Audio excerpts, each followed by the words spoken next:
Warren and Stuart Watson here at Portman Road, a festive Portman Road that has just witnessed Kieran McKenna get off and running with 3 points in his first game as Ipswich manager. He's the first town manager to do that since 2012, Mick McCarthy. So success all round. James Norwood with a winner, and a good night for everyone.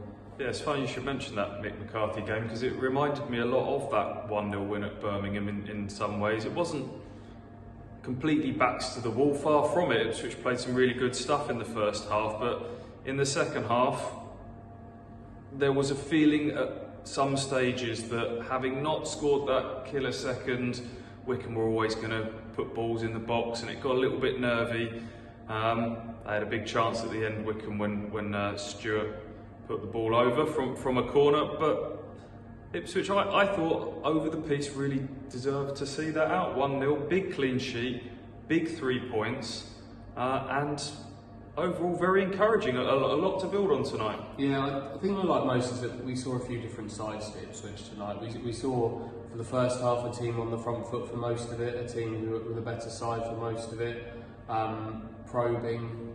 We saw centre-backs stepping out with the ball. We saw the midfield playing a lot higher than we've seen them previously. We saw Norwood and Bond connecting nicely, but then, as you say, we saw some of the dirty stuff as well. I think for me, Luke, that's one of the best games I've seen Luke Wolfenden play.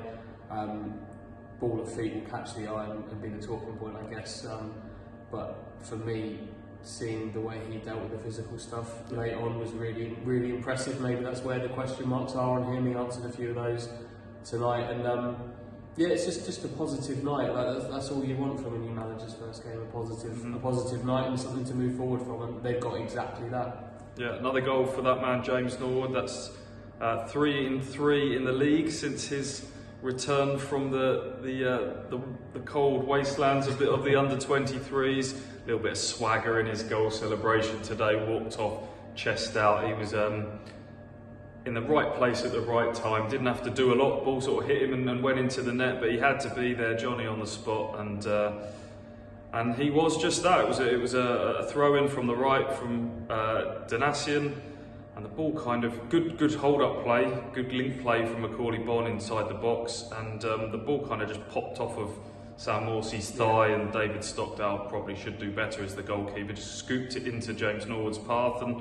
couldn't really miss from 6 yards out, but they deserved that goal in the first half. You mentioned the way they sort of controlled possession, Ipswich in the first half.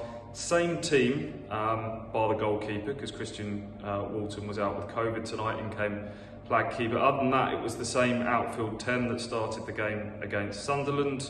Understandably so, because that was a good performance. A little bit of a tweak to the way they kind of lined up, wasn't it? It was a front three more today. We saw James Norwood playing wide left, Sonny Aluko, instead of playing as that little drifty number 10, he played wide right, and Ipswich went sort of 3v3 against Wycombe's back three, and that enabled them to sort of press high, get 1v1s, and Kieran McKenna said afterwards it gave them the opportunity to find a free man, and they worked the ball through the thirds, didn't they? They as you say, Wolfenden, Donasian had some marauding runs, Edmondson brought it out from the back at times, Evans kind of slipped into the defence to cover the gaps, Sam Morsey played really high, he kind of pressed really high, and they just looked like a functioning football team with a game plan tonight, I thought. Yeah, I'm impressed with how much they managed to change, but how much was able to kind of stay the same. It kind of speaks a lot for the work done on the training ground, I would say. But McKenna spoke about how he wasn't looking to reinvent the wheel straight away, and it wasn't sensible to come in and completely rip up what these players have been doing for months on end. And you could see evidence of that on the pitch, but you could also see the tweaks, and you could see them working, and that's great, because that's something that's going to give everybody some confidence. The players are going to feel like those training sessions have worked. Kieran McKenna's going to feel like those training sessions have worked, and they're all going to feel like it's something moving forward. And I just hope now that they get the chance to play Lincoln on New Year's Day. Obviously that game's in doubt due to COVID at their end. I just hope they get the opportunity to play and build a little bit of momentum, because while this task is still incredibly difficult in terms of this season, the only way they're going to go about sorting it is from some momentum being built, and they've started in the best possible way tonight. Yeah, McKenna's just said that they're preparing as if the game is on Saturday, and crucially he says Lincoln want the game to be on and they're preparing for the game to be on. So we hope that's the case. Walton was out tonight, Burgess was another COVID case, but thankfully there's been no major outbreak, and hopefully the show rolls on to Saturday, but a lot to like tonight, and we'll see you at the weekend, fingers crossed.